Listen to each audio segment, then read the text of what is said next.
goodness, I know. Hello, and welcome to Something for Kids, storytelling for the young and the young at heart. My name is Father Steve Demuth. I'm rector of Historic Holy Trinity Church in Covina. And I thank you for being with us for this time of storytelling. And Manzanita just wanted to say a quick hello. And I think she'll be anxious to get on top of the bed. There we go. Okay. Thank you, Manzanita. I hope you had a nice day. Today has been a good and busy day for me. And I'm wondering how it's been for you. What did you do today?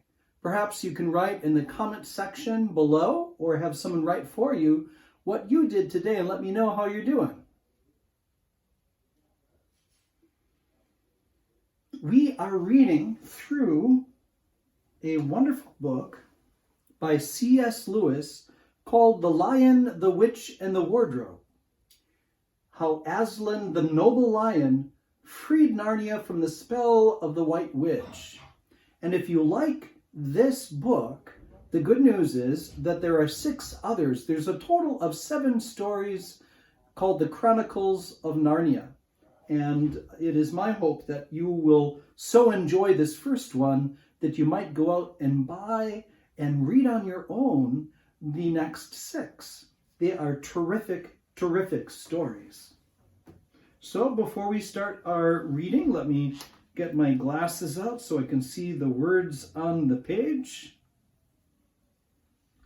And polish them so I can see more than just my own fingerprints. All right, we're getting there. And there you are. Good. All right. Well, we were in the chapter called Peter's First Battle. And in that first battle, he had a chance to use his sword and earned a new name. He was christened Sir Peter Fenris Bane and was reminded to always wipe his sword. So today we are starting a new chapter called Deep Magic from the Dawn of Time. Chapter 13. So here we go. Now we must go back to Edmund, when he had been made to walk far further than he had ever known that anyone could walk. The witch at last halted in a dark valley all overshadowed with fir trees and yew trees. Edmund simply sank down and lay on his face, doing nothing at all and not even caring what was going to happen next, provided they would let him lie still. He was too tired even to notice how hungry and thirsty he was. The witch and the dwarf were talking close beside him in low tones. "No," said the dwarf, "it is no use now, O Queen. They must have reached the stone table by now." "Perhaps the wolf will smell us out and bring us news," said the witch. "It cannot be good news if he does," cried the dwarf. "4 thrones and Cair Paravel," said the witch. "How if only 3 were filled? And that would not fulfill the prophecy." "What difference would that make now that he is here?" said the dwarf. He did not dare, even now, to mention the name of Aslan to his mistress. He may not stay long, and then he would fall upon the 3 at Cair. "Yet it might be better," said the dwarf, "to keep this one," here he kicked Edmund, "for bargaining with." Then, "Yes, and have him rescued," said the witch scornfully. Then said the dwarf, We had better do what we have to do at once." "I would like to have it done on the stone table itself," said the witch. "That is the proper place. That is where it has always been done before." "It will be a long time now before the stone table can again be put to its proper use," said the dwarf. "True," said the witch, "and then, well, I will begin." At that moment, with a rush and a snarl, a wolf rushed up to them. "I have seen them. They are all at the stone table with him. They have killed my captain, Fenris Ulf. I was hidden in the thickets and saw it all. One of the sons of Adam killed him. Fly, fly!" "No," said the witch. "There need be no flying. Go quickly. Summon all our people to meet me here as speedily as they can. Call out the giants and the werewolves and the spirits of those trees who are on our side. Call the ghouls and the bogles and the ogres and the minotaurs. Call the cruels and the hags, the spectres and the people of the toadstools. We will fight. What? Have I not still my wand? Will not their ranks turn into stone even as they come on? Be off, quickly. I have a little thing to finish here while you are away." The great brute bowed its head, turned, and galloped away. "Now," she said, "we have no table. Let me see. We had better put it against the trunk of a tree." Edmund found himself being roughly forced to his feet. Then the dwarf set him with his back against the tree and bound him fast. He saw the witch take out her outer mantle. Her arms were bare beneath it and terribly white. Because they were so very white, he could not see much else. It was so dark in this valley under the dark trees. "Prepare the victim," said the witch. And the dwarf undid Edmund's collar and folded back his shirt at the neck. Then he took Edmund's hair and pulled his head back so that he had to raise his chin. After that, Edmund heard a strange noise, whiz, whiz, whiz. For a moment, he couldn't think what it was. Then he realized it was the sound of a knife being sharpened. At that very moment, he heard loud shouts from every direction, a drumming of hoofs and a beating of wings, a scream from the witch, confusion all round him. And then he found he was being untied. Strong arms were around him, and he heard big, kind voices saying things like, "Let him lie down. Give him some wine. Drink this. Steady now. You'll be all right in a minute." Then he heard the voices of people who were talking to him, not to him, rather, but to one another. And they were saying things like, "Who's got the witch? I thought you had her. I didn't see her after I knocked the knife out of her hand. I was after the dwarf. Do you mean to say she's escaped? A chap can't mind everything at once. What's this? What's that? Oh, sorry, it's only an old stump." But just at this point, Edmund went off in a dead faint. Presently the centaurs and the unicorns and deer and birds, they were of course the rescue party which Aslan had sent in the last chapter, all set off to go back to the stone table, carrying Edmund with them. But if they could have seen what happened in that valley after they had gone, I think they might have been surprised. It was perfectly still, and presently the moon grew bright. If you had been there, you would have seen the moonlight shining on an old tree stump and on a fair-sized boulder. But if you had gone on looking, you would gradually have begun to think there was something odd about both the stump and the boulder. And next, you would have thought that the stump did look remarkably like a little fat man crouching on the ground. And if you had watched long enough, you would have seen the stump walk across to the boulder, and the boulder sit up and begin talking to the stump. For in reality, the the stump and the boulder were simply the witch and the dwarf. For it was part of her magic that she could make things look like they weren't. And she had the presence of mind to do so at that very moment when the knife was knocked out of her hand. She had kept hold of her wand also, so it had been kept safe, too. When the other children woke up next morning, they had been sleeping on piles of cushions in the pavilion. The first thing they heard from Mrs. Beaver was that their brother had been rescued and brought into camp late last night, and was at that moment with Aslan. As soon as they had breakfasted, they all went out, and there they saw Aslan and Edmund walking together in the dewy grass, apart from the rest of the court.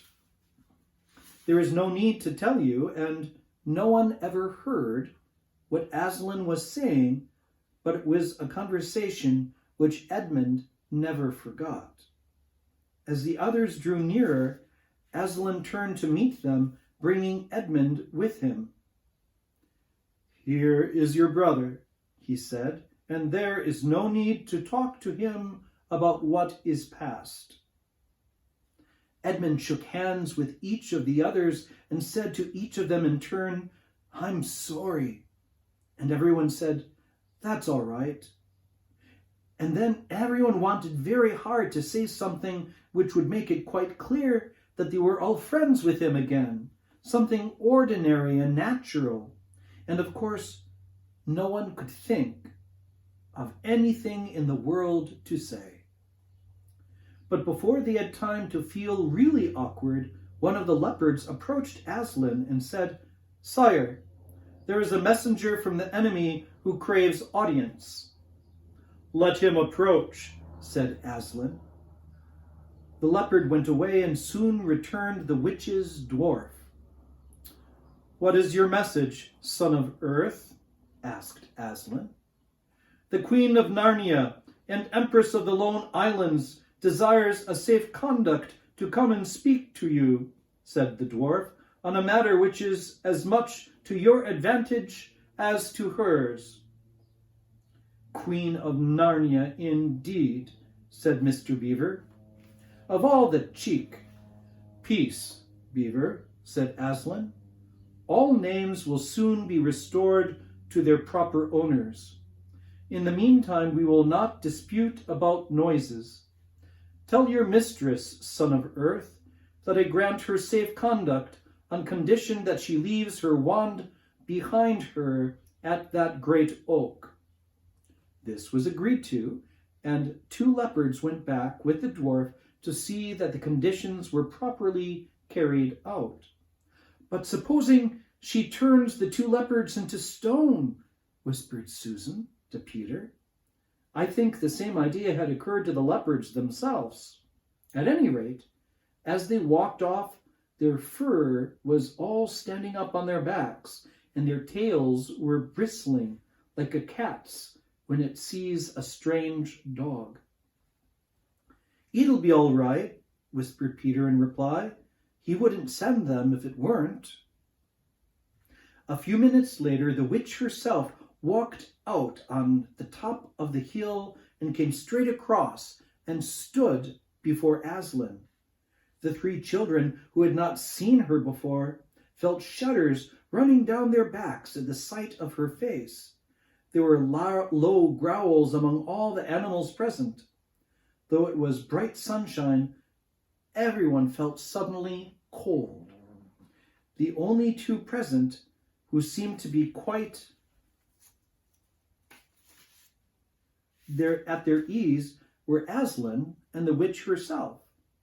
It was the oddest thing to see those 2 faces, the golden face and the dead white face, so close together. Not that the witch looked Aslan exactly in the eyes. Mrs. Beaver particularly noticed this.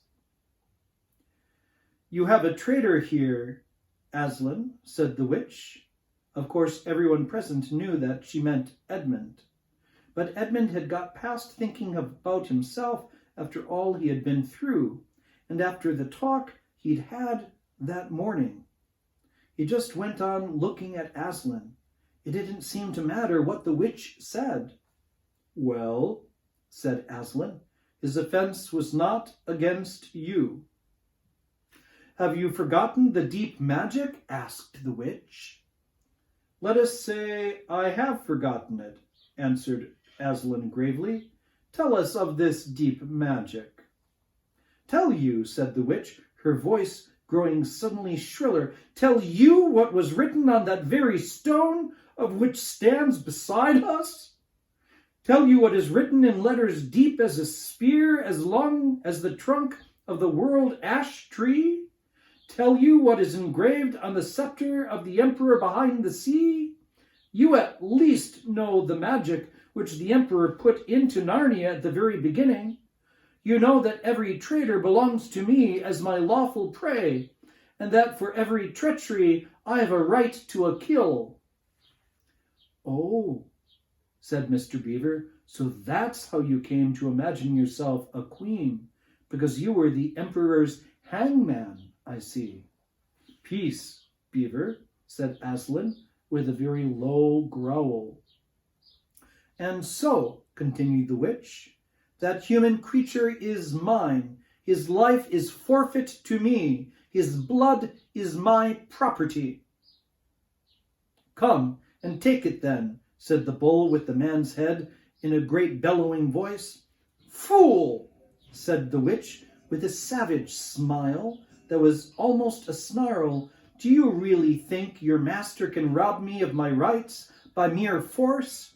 He knows the deep magic better than that. He knows that unless I have blood, as the law says, all Narnia will be overturned and perish in fire and water." "It is very true," said Aslan. "I do not deny it." "Oh, Aslan," whispered Susan in the lion's ear, can't we do something about the deep magic? Isn't there something you can work against it?" "Work against the emperor's magic?" said Aslan, turning to her with something like a frown on his face. And nobody ever made that suggestion to him again. Edmund was on the other side of Aslan, looking all the time at Aslan's face. He felt a choking feeling and wondered if he ought to say something, but a moment later he felt that he was not expected to do anything except to wait and do what he was told. "Fall back, all of you," said Aslan, "and I will talk to the witch alone." They all obeyed. It was a terrible time, this, waiting and wondering while the lion and the witch talked earnestly together in low voices.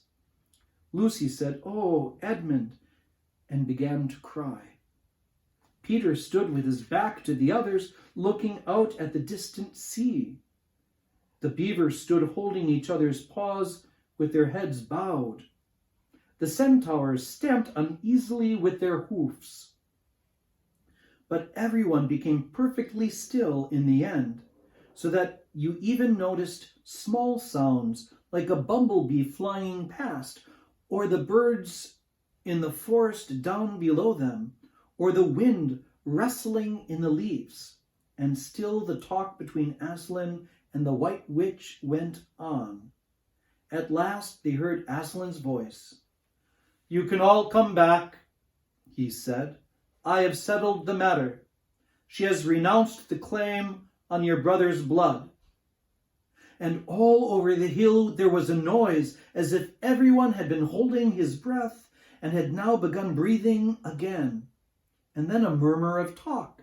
They began to come back to Aslan's throne. The witch was just turning away with a look of fierce joy on her face when she stopped and said, "But how do I know this promise will be kept?" "Wow!" roared Aslan, half rising from his throne, and his great mouth opened wider and wider, and the roar growing louder and louder, and the witch, after starting for a moment with her lips wide apart, picked up her skirts and fairly ran for her life. And here ends the chapter, Deep Magic from the Dawn of Time. Tomorrow, we read chapter 14, The Triumph of the Witch.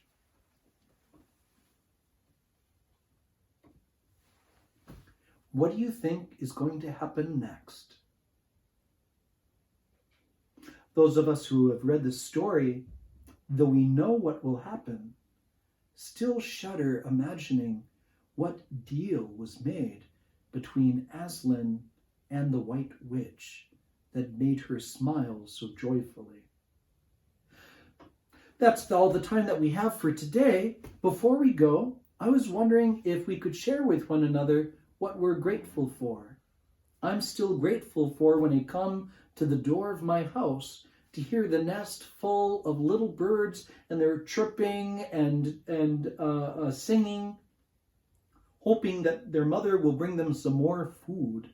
And that brings joy to my heart.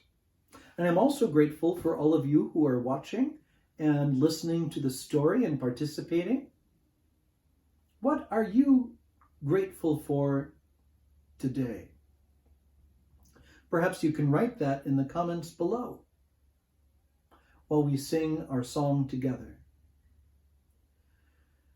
When I'm worried and I can't sleep, I count my blessings instead of sheep, and I fall asleep, counting my blessings. When my bankroll is getting small, I think of when I had none at all, and I fall asleep, counting my blessings. I think about a nursery and I think of curly heads, and one by one I see them as they slumber in their beds. If you're worried and you can't sleep, just count your blessings instead of sheep, and you fall asleep, counting your blessings.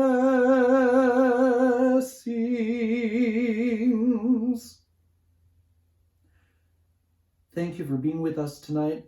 Tune in tomorrow at 7:30 for our next episode of Something for Kids, storytelling for the young and the young and of heart. Good night, and God bless you.